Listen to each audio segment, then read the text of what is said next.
hospitali zote nchini,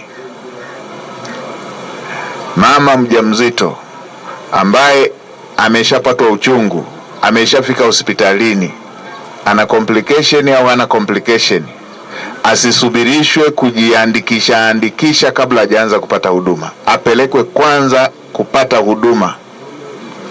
Ameshafika, hatoroki, mafaili yamkute kitandani, asisubirishwe mapokezi. Nimefurahishwa, mama moja hapa amesema alikuja hana hata ndugu moja. Ndugu wa kwanza amewakuta madaktari na wamemhudumia, ndugu zake wamekuta tayari yuko na mtoto. Hicho ndicho Dr. Samia anachotaka. Mtanzania anapokwenda hospitalini akute ndugu yake yuko pale. Ndugu zake wa kuzaliwa wa damu watamkuta akiwa ameshapata huduma. Kwa hiyo viongozi wa hospitali zote nchini, shusheni maelekezo kwa watu wenu wote wanaoshughulikia kuanzia mapokezi mpaka kwenye huduma ya mwisho.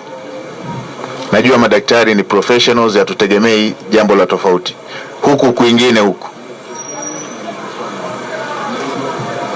tunajua wauguzi wetu ni professionals, hatutegemei mambo ya tofauti. Kwingine kote, Wizara ya Afya, MSD na hospitali zetu zote, ni lazima tuweke vipaumbele vya kununua dawa kufatana na matumizi yake.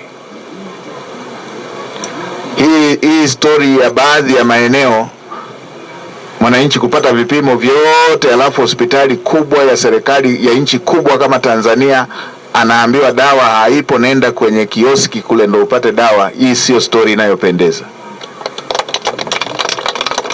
Linawezaje duka binafsi lipate dawa ambayo serikali haiwezi kupata? Wapo wanaonunua, wapo wanunuzi wanaofanya makusudi. Wanapoagiza wanaagiza Panadol na paracetamol, alafu kwenye kuandika wanajua kule dawa ziliko kwenda, zile zilizo muhimu ambazo watu wanatakiwa watibiwe nazo. Kwa kila akimwandikia, anamwandikia aende kwenye duka lake.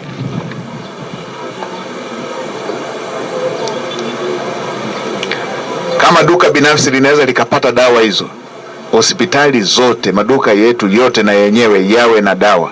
Kama mwananchi atapita kununua kule kwa sababu ndo njia yake anayopita, hiyo ni njia yake amepita ndo kanunua, ama ndo iliyo karibu naye. Lakini isiwe hii kwamba huku kwingine ni kufanya vipimo na kuandikiwa na kuelekezwa kwenda pa kununua.